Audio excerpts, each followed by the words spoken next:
green light. We're good. Hello, and welcome to another episode of My Confessions. My name is Michelle, your local Toronto bisexual, and today I have another special guest. We have Steph. Hey guys. I am a dancer, choreographer, business owner, entrepreneur, all the things in Toronto. I am 31 years old and I am a lesbian. Hello. Yes, big L right Yes. here. I live with my partner. We've been together for almost 2 years. I have a dog named Leo. My favorite number is number 3. I guess that's something interesting that's about me. That's number 4. Oh, nice. What is it? I'm just going to ask a random question. Yeah, go for it. Yeah. How did you first, I guess, just like realize you were gay?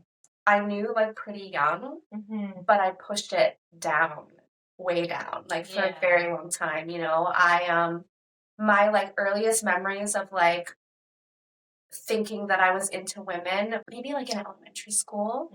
And I remember at the time I was developing a lot quicker than every other girl that was in my class or in my school or whatever. I had big boobs, like I was like starting to gain a little bit of weight and like going through puberty a lot faster. I got my period when I was in like grade 6. And I remember like wearing like boys' clothes to like cover up the fact that I had like big boobs and like I would double sports bra and all of that, and then just like seeing myself in the mirror like in the boys' clothes, like the basketball shorts and the big oversized hoodie, you know what I mean? But like, do I want to be a man? Like, do I want to be a boy? Yeah. And then I started thinking, well, like, do I want to date or like not date women, because like when you're in elementary school you're not dating. And then I started to think like about like my friends differently, you know, and then of course that scared me. So then I was like, nope, let's push that down. And then I don't think I had another thought about it until I maybe got out of high school and I started you know, going out with friends and partying, and it turned into every time I was drunk, I would escape and find a girl to make out with. And then go home and not tell anybody. And it was just like, oh, it's just because we're drunk. It's just because we're drunk. Like, I wasn't in the right mind, you know what I mean? And then I'm just having fun. Like, it's not a big deal. Like, everybody does this, you know? And then I actually didn't come out until, I think it was 2017. So not that long ago. And I, you know, went onto my dating apps and just changed my preferences secretly, and I told nobody. I was like, nobody can know about this. And then, I mean, I guess this is coming into like my coming out story right now. But like, and then I just randomly like just started swiping on girls, matched with a girl, went on a date, and then it was like a spark was like in my heart. And I was like, I am a lesbian now. And then after that, it was like a whole journey of like, am I bi? Am I a lesbian? Am I this? Do I like that? But like, that's basically like, where it came from. But I knew so young, but I just didn't have the like confidence or like the self-worth yet to like really acknowledge that part of me.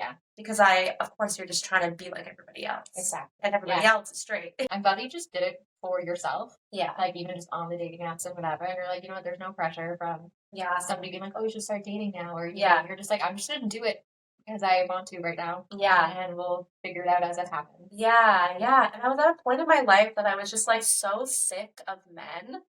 Like, just, right?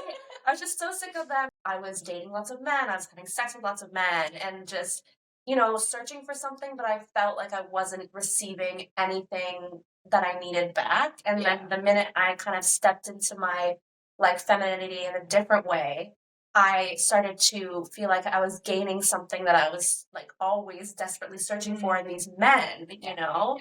And it was like a light bulb just went off. The male validation is a big one. And you know, that's a big one that I definitely dealt with as well. Of just like, okay, this is what I'm seeking, but none of it was good. Like, none of it was like loving. No, it was just, it was very empty validation, to be honest. Very like sexual based. I look back now and I was like, I literally feel like I was an object for most of these people. And like, it's almost like you conform to it.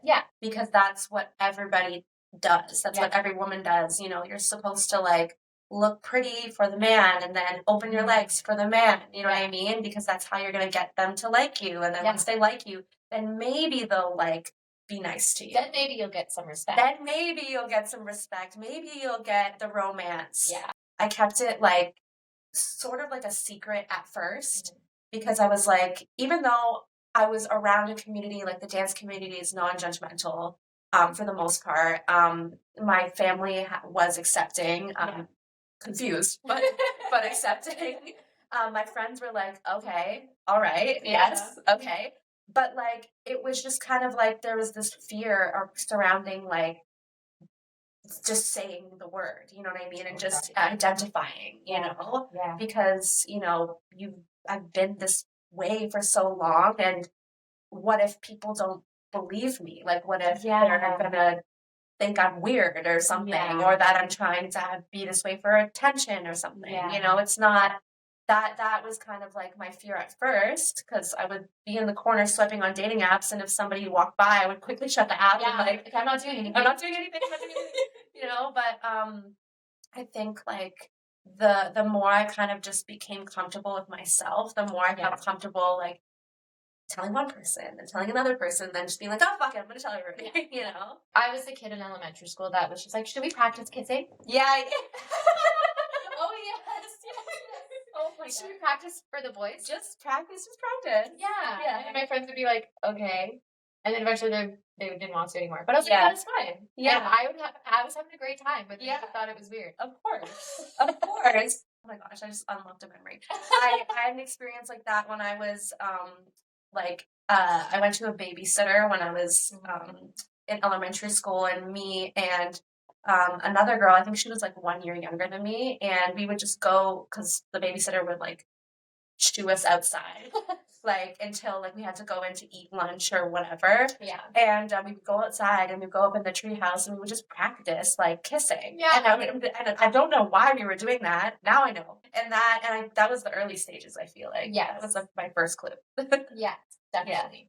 That was one of my clues for sure. Mm-hmm. I would get really, really nervous around pretty girls or like and then when I evolved into like my teenhood, it was more like fear. Like I'm extremely fearful of like women. You know what I mean? Don't admire them too much. Like, look away. Literally. Don't make eye contact. Yeah. Like actually. Yeah. Okay. Very in the closet, and you just didn't know. Yeah. Did not know at all. Didn't even know what the closet was. I really didn't know. I just was like, I'm supposed to like boys. Yeah. Because that's what we're taught as women. Like, you know, you're supposed to grow up, find a boyfriend, get married, have kids. Yeah. Move into a house, get a dog, retire. Yeah, that's it. You know? There was no other option. Mm-hmm. But now we know better. Exactly. We've learned. We've had, you know, cool, amazing, supportive communities. Mm-hmm. For the most part. Yeah, you know, there's always...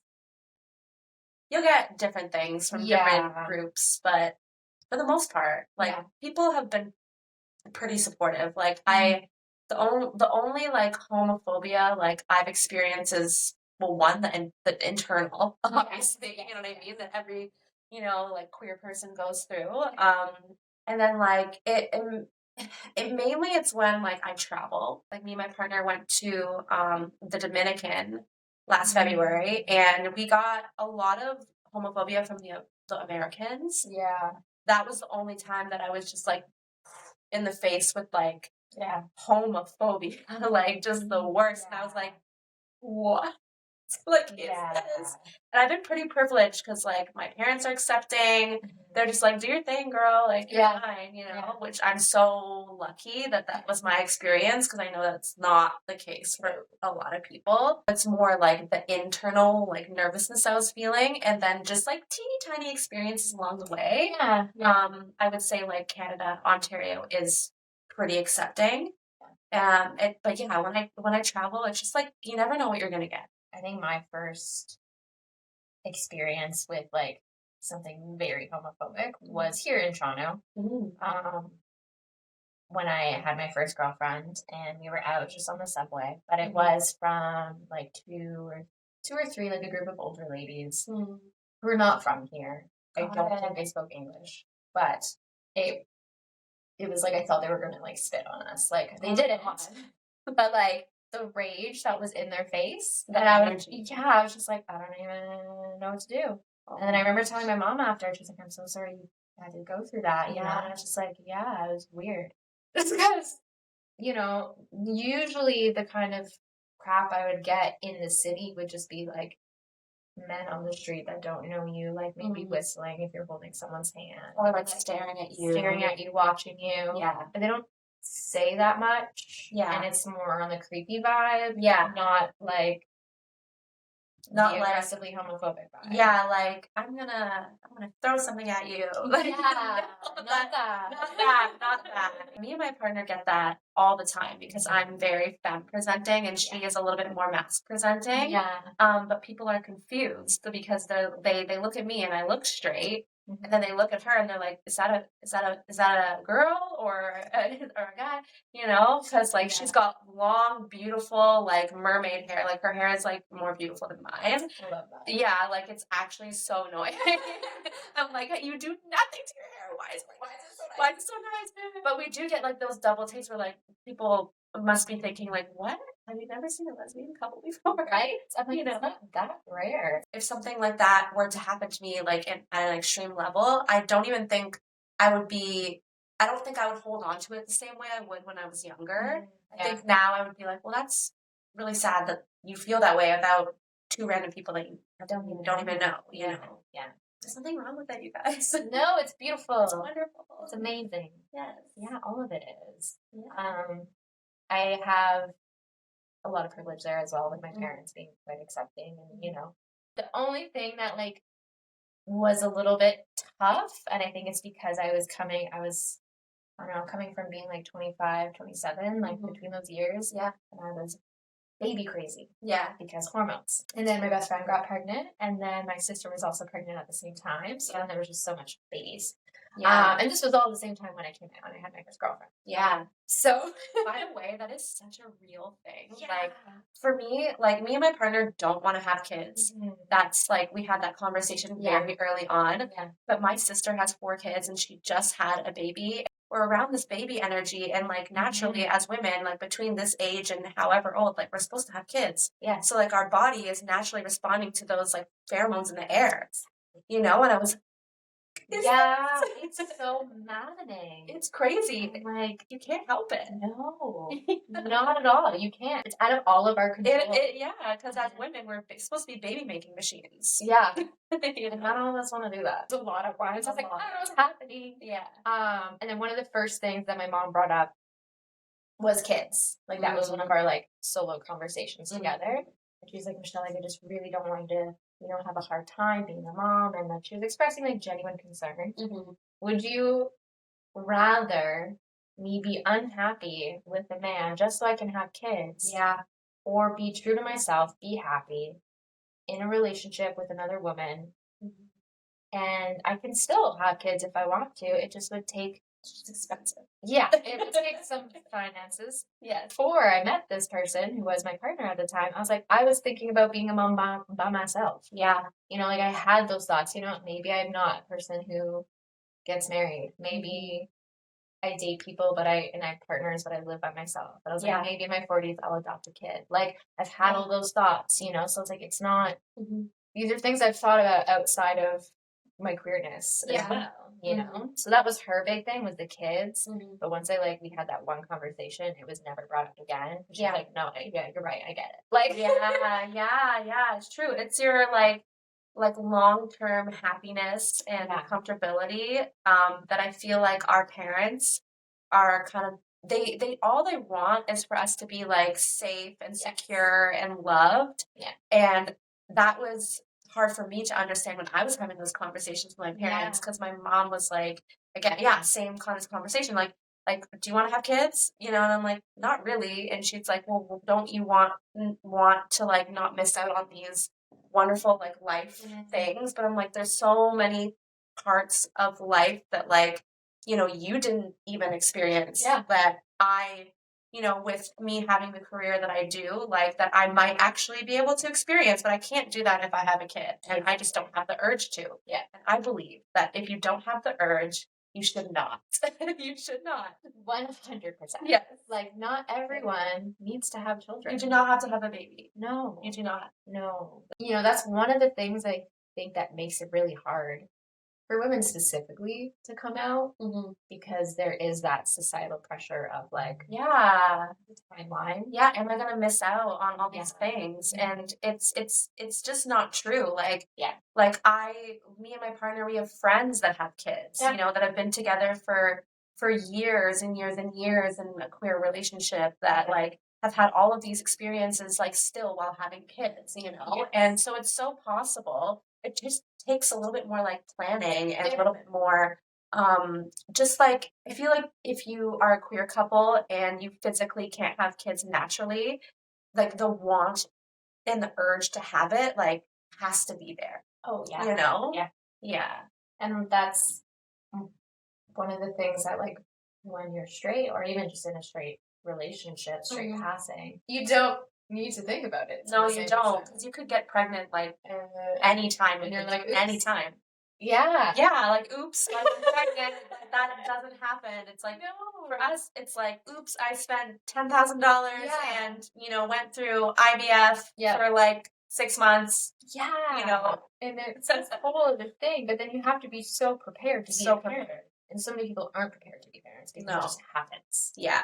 I would love to be a mom, but like, I don't want to be pregnant. Yeah. Oh, okay. You don't want to be pregnant. So what do you think? Like, would you like adopt? Would you have like a surrogate? Maybe a surrogate or adopt. Okay. Or foster, depending. Yeah. I mean, both me and my sister are adopted. Yeah. Yeah. Like my parents, well, my mom has arthritis in her entire body, like since she was very young. So, like a pregnancy was just pretty much out of the question for her. So they adopted me like it was straight from birth, you know, like I don't know my biological parents, but like I like to say I was their anniversary gift because my birthday is the day before their anniversary. Oh my god, I love that. Yes, I'm like I am the gift. Yeah. Such a real thing to say. It is. Yeah. Adoption all the way. Oh, definitely. I love that idea. Because there's so many like kids who just don't get the love that they deserve for a variety of reasons. Because you know, maybe somebody is sick, maybe they're 16 and can't have, can't actually be a mom yet. There's so many reasons. Yeah, so many reasons. Yeah, and I'm like, I have a lot of love that I like just want to give. Yeah. But yeah, like I also have endometriosis, I have scoliosis, I have all of these things. I'm forever in pain. Yeah. And so like it's one of those things where like I could. A pregnancy might be dangerous. But that's the thing. And I'm like, do I really want to put myself through that? Or could I adopt somebody and just give them the love that they deserve? Yeah, and just like maybe create a better life for a child that may not have like a good circumstance. Exactly. You know? Speaking of, this is like a random thought, but on top of the hormones and pheromones thing, I did not know how much birth control changed your attraction to people. Oh yeah. I had no idea. So I stopped taking the hormones, and then all of a sudden, me, an attractive man, my whole body is like, hey, what? And I'm like, why am I attracted? What? I was very confused. Yeah. What was that like? That's interesting. I felt kind of like I didn't know what was happening. Yeah. I just remember I came home because I was living with my ex at the time. I was like, so I just met this guy. Yeah. And he's really pretty. I love that. And I like showed her his Instagram. And she was like, okay, I get it. Yeah. But like, I don't. But I don't understand. Yeah. Like, you've only been seeing women for like a while. Yeah. I'm like, yeah. Yeah. It's weird. That's a whole thing to unpack right there. Yeah. And then I actually did some research. Yeah. And that's how I found out. I was like, oh my God. it was the hormones. And then I found out that, like, if you're on birth control, when you meet your partner, once you stop, you might not be as attracted to them anymore. Wow, I didn't even know that. Mm-hmm. I feel like you go through like puberty like every 5 years in a different way, especially if you're on different types of medication. Yeah, it alters your chemistry so much. Oh my God, like not related to like the hormones, but like I recently and I'd never ever been on medication in my life for like mental illness or anything like that, but I started taking sertraline because I struggle with chronic depression, anxiety, and social anxiety. We never know, but it's been a huge struggle my entire life. Yeah. But I realized like how much like my whole life I was just like in survival mode, and like once I had the medication, of getting on it was really hard. Because, like, you just go through all of the shit, like, the chemical imbalance is balancing out again. Yeah. But it changes so much. Yeah. So much. And, like, back to, like, the birth control, I was on birth control once when I was in college. And I started taking it, and I immediately started to feel different. Not in a good way. Yeah. And I was like, nope, don't like this. I'm getting off of this. Yeah, so, like, your attraction completely changes. Wow. So now that I'm off of it, I'm like, okay, so this is me natural. Yeah. And you're like, what? Damn it. Shit. Now what's my identity now? So much shit. Yeah. So now I usually use bi, but I am definitely pan. Like, it's very much the person. I think I just go to bisexual because that's just kind of easier. It's easier. Yeah, and to me, it's pretty interchangeable. I know for some people it's not, but for me it is, and it is the person. Yeah. You know, I don't care if they're trans, non-binary, man, woman. It's like, it's them. As a whole, I could definitely say attraction to men is mainly physical, unless it's like a very specific person. Right. Yeah, for sure. Yeah. And I think that, like, when you, like, come out or start, like, identifying as something other than straight, I feel like we all go through this thing where we like feel like we have to identify as something. Yeah. There has to be a term. Like, there has to be, I have to be bi, or like I strictly have to be lesbian. Even though I do identify as a lesbian, I only date women. Like, I realized through that, like, I'm also attracted to like non-binary people. I'm also attracted to, you know, like trans people, but like women identifying people. Yes. You know what I mean? And it started to become like, well, what does that mean for me? And I was like, well, I do not have to identify as anything. Why do I have to do that? Yeah. You know, the term queer is comfortable for me. Yeah. I still identify as a lesbian. I'll say that. I'll die on that hill, but you know, but like for me, I just feel like it just encompasses like more specifically, queer for me, but like that's only a part of me. Yeah, you know what I mean. It's not the whole me. I really like using queer as well. It encompasses a lot. And just also the fluidity of sexuality and gender and all of these things, you know. So it's a very comfortable, safe word. Place to just kind of sit. We are all made differently. Yeah. You know what I mean? And like that doesn't mean that you have to identify with me or anything, but like we're all different. Like you could be a little bit gay too. Like but maybe you just identify with the 99% straight part of you. So which is fine. Which is fine. Like that's you're allowed to be straight. You are allowed to be straight. No one is gonna judge you. Let's like maybe see if like let's think about like if I'm attracted to men or not, and then I think about looking at a man, looking into their eyes, and like enjoying their company, and I want to retract. You know what I mean? Can we just take that? Can we just take that back? And then I think about like having sex with men, and I'm like, no. Yeah. I think about having a conversation with a man in the morning, and I'm like, no. Like, and I'm just like, okay, I really am, I am gay. That really shifted for me was when I was in, like, my first queer relationship and actually experiencing those little things. Yeah. Having, you know, the morning coffee and the conversations we'd have and all the things, and then going on dates after that, and primarily going on dates with women, and, like, just the softness that is there. Yeah. I've really never had that with a man. Even if they're a great person. Yeah. And I love them dearly. There's just like this level of softness. Yeah. that has only existed in queer relationships Yeah. for me. And like there's just like a sense of safety there. Yeah. The safety part is like there for me too. I mean, like, I think that like when I started dating women, I started to feel way more understood. Yeah. Way, way, way more understood. And I felt like it wasn't forced. I felt like nothing was forced, and like it's exciting, yes, at first, but then when the excitement dies, like I was just like, okay, is the attraction still there? Yes. Yeah. You know what I mean? Do I still want to talk to this person? Am I genuinely interested in this person? Yeah, I am. And like I can be friends with a guy. I can have a business relationship with somebody. I can get along with a man. Yeah. Like, but I'm not attracted to them, like intellectually, physically, or in any other way. Strictly, that's like not platonic, you know. Yeah. Whereas women, like, I get the butterflies. I get a little nervous. Like, you know, there's that like that spark there for me. You know, and that's how I know.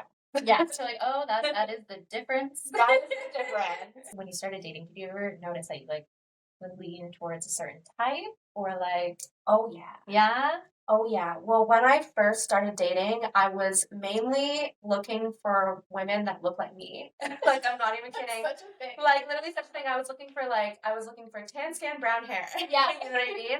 I found that after that I started to lean a little bit more masculine presenting, but still, like, again, long hair. I do like enjoy like many different like types of looks, but I tend to lean more towards like the like chapstick lesbian, or like somebody who has lots of like masculine presenting energy, but also has a lot of feminine features too. Like I mentioned earlier, my partner has the most beautiful mermaid hair ever, and like but she like is like athletic. Like she wears like Adidas and like a graphic tee. You know what I mean? She's more masculine presenting, but when she opens her mouth, I'm like, you are more feminine than me. Like, you are more feminine than me, you know? But again, I think it's just like an energy that I look for. Yeah. I'm looking for like a little bit more of like a stronger energy. And then what I like to look at is I still want to be attracted to you, and I'm attracted to like a pretty looking face, and like I love long hair. But I've dated lots in the past. Like I've been on dates with lots of different types of people, you know. But typically that's what I'll lean towards. Yeah. Definitely had a type for like a while, and it was very much like dark hair, dark eyes. After that, I kind of started leaning towards people who had similar energy to me. Not necessarily looked like me, but like, we're having these similarities. Which is funny because like my first partner were extremely not alike at all. Oh wow. Very opposites in many ways. But yeah, she was much taller than me. I bet much more mass presenting for sure. The leather jackets, the combat boots, like all the things. Yeah, and I've gone out with some even more masked vibes than her. Yeah. But I also love them. Like I just, I love it all. I don't know. I love it all. Yeah. Like I love, like I'm definitely more on the femme side for sure. Yeah. But I love sometimes when I'm with someone and they're dressed even like more up, and then I'm like, you know what? I'll throw on the suit today. Yeah. Like let's switch it up. Let's do it. Yeah. Like I love just being able to play within that. Yeah. So it's definitely like an energetic thing that I'm drawn to. Yeah, me too, for sure. For me with like feminine, like presenting women, like I think it's just a Leo thing. I want to be the feminine one. I want to be the center of attention. And my partner is very much like, I like to be in the back end. You know what I mean? She's like my support. I have dated the Leo before. Yeah. I think that was part of the issue as a Gemini, because I'm like all for that, but also I also need to be in the spotlight. Yeah. So I've realized I work best with Leos like as friends. Yeah. But even one of my best friends is a Leo. Yeah. You know, like and it's great. And we have that balance. But like as someone I was dating, I was like, this might it didn't last very long, so I never really got there. But like that is the thing. I was like, that could definitely be an issue sometimes. Yeah, and honestly, like your compatibility like really does matter in a relationship. Like I'm a Leo, my partner is a Cancer, and it just works. Communication styles and your love languages have to be similar, or you have to be aware of them enough to like, cater to them. Yeah. I feel like it's important to have those conversations early on. Yes. But then also realizing that things might shift because we always change. Always evolving. Yeah. And then while you're in a relationship, your communication styles and what you need can change from when you're not in a relationship. You know what I mean? And that's, so just being able to be open about that, that was definitely one of my biggest downfalls, most of all of my relationships, is like I didn't understand communication. Yeah. Like that's huge. Yeah. And I didn't get it. I can honestly say I probably was a very frustrating person most of my life. My communication style in relationships in the past, I was very avoidant, and I attracted partners that were really like anxious, and that's why we would always kind of like butt heads because like, if I have a partner that's like anxiously like, what are we doing? And I'm just like, stop it, like, or just completely avoid or procrastinate. I didn't realize that me avoiding things was hurtful to other people, and I was like, that was such a huge like. Me too. I realized that too. Like, especially in this relationship where when it's healthy. Yeah. And you're like, I don't need to do this behavior, but why am I constantly avoiding? But we're aware of it now. We're aware we're growing. The anxious avoiding can totally work, but you just have to be on top of it. Yeah. Like I process slow motion. I need space to do it. Yeah. If you're constantly asking me questions or need reassurance all the time, I won't be able to give it to you. Yeah. But I also have to realize when you really need the reassurance, I can step up and do it. Yeah. Or at least be like, hey, like, I can give you this answer in a minute or like in this amount of time or like, let's check back in 20 minutes. Yeah. So you find that like middle ground compromise so that you're both getting your needs met and not like completely going one way or the other way. Yeah. Because your baseline is going to be that like natural place of like avoidancy or like or anxiety. Like that's just like that's what our baseline is. But if we're not aware of it, then we can't. Or if we're ignoring it, and it's just gonna like perpetuate the problem. I've never gone on a date with a man and had like conversations about our attachment styles, like communication styles off the bat. Yeah, never. So that was a huge like, whoa, this is a green flag that I like. Yeah. I should implement it more myself as well. There's just so much more communication that happened pretty much instantly. Yeah. Whether you continue dating or you just stay friends or whatever. Also, there's been less of that like butt hurt ego of like, oh, we went on a date and you only want to be my friend. Yeah. Screw you, blah, blah, blah. Like, cool. Oh, I'm going to go on this date so that I can have sex with this person. Yes. Like, and maybe that's not how it is always, but that is the pattern. That's the pattern with men. Yeah. With women, I feel like we're way more nurturing, way more like, okay, what am I going to get with this? Like, we think a little bit more deeply about the situation that we get ourselves into, at least in my experience. Yeah. When me and my partner went on our first date, it was as quickly as it happened. Like we literally met and went on a date the exact same day. We had such like deep conversation right off the bat, and then from there I was just like, yeah, okay, I'm down to continue this. Yeah. You know what I mean? But if we didn't have that, I probably wouldn't have. It starts off with your zodiac signs, and then it goes so much deeper. Yeah, oh my God, it's like a thing. It's a thing. First question, I'm like, what's your sign? Yeah. Okay, do you have co-star? Let's go through our chart. Exactly. How compatible are we? Let's figure it out now. When I first started dating, I don't know, a couple of years ago now, but I didn't go very far with anyone. Yeah. And I didn't know why I was feeling so hesitant. And then I had the chance to, and then I was like, no, I need to go home. Like, this isn't actually what I want. And I felt bad, but I was like, no, it's because I realized, like, I don't have feelings for this person. Yeah. Like, I care about them. Yeah. And I like kissing them. But I was like, I don't beyond that, it's not going anywhere. And I know that. So I was like, I cannot go further with you. Yeah. because of these reasons. Yeah. And that's something I never would have done when I was younger. Yeah. Because the pressure that's put on, or the expectations, and you feel bad, so you say yes anyways, and you don't want to. Yeah, oh my gosh, so much of that. Yeah. And then with that, after that happened, I was like, oh, respect. Yeah, like respecting ourselves. What the heck? Respecting my feelings, respecting this person, and not like doing it anyway. I need time. I was like, sometimes I don't know the difference of me being attracted to you or the adrenaline of getting affection from somebody. Yeah, or validation or validation. I was like, it can be very intertwined and confusing, especially right away. I noticed like it's very similar to you. My decision making when dating like started to change. Like when I started to really like get to know myself as a person and like, do I want to be with this person because I feel like they would be accepted by society more, or is it because I actually like them?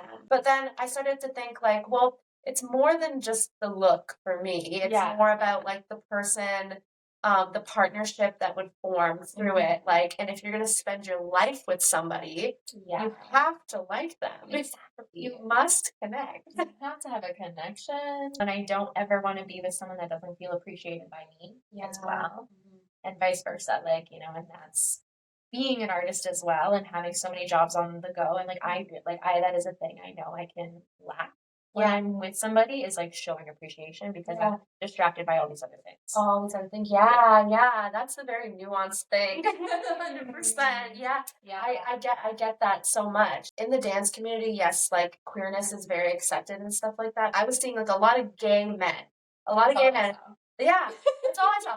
But like I wasn't seeing a lot of like women that were not straight and in maybe the style of dance that I do and or whatever. So like coming out to like the dance community too was nerve-wracking because I'm like, well, what are these people gonna think about this? Yeah, we didn't have representation for women at all. And that's something I was very scared of as well. Like what thoughts will be made, what things will be said, like, how do I navigate that? What are these women gonna think about me in their short shorts and whatever? And are they gonna think that I'm looking at them? I'm really not. Like I'm actually not. But are they gonna dance? But like, are they gonna think that? You know, and that's a very real thing. Yep. You know, I never knew of a lesbian in my side of the community before ever. Now I do, but like then a few of us just started popping up. Then and like I am the lesbian. Yeah, so it's me. I am she.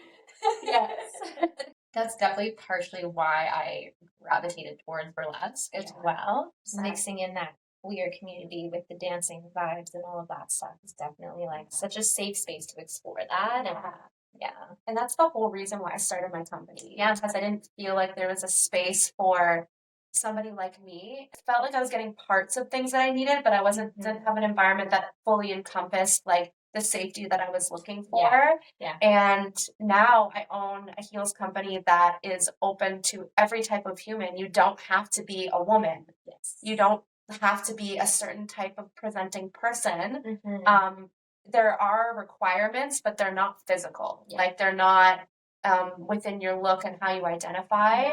We all have so many different sides to ourselves, and being able to explore all of it and just feel safe doing that is rare and so needed, and it's so powerful when you find it. Kudos to you for like creating that space, because it is incredibly important. I feel like we covered a lot. We did cover a lot. We really did a lot of things. We did. I love that. Love you. Thank you so much for watching. Thank you for joining. Thanks for all of the fun. This was great. And until next time, this was my confessions. Bye. Just the typical bye.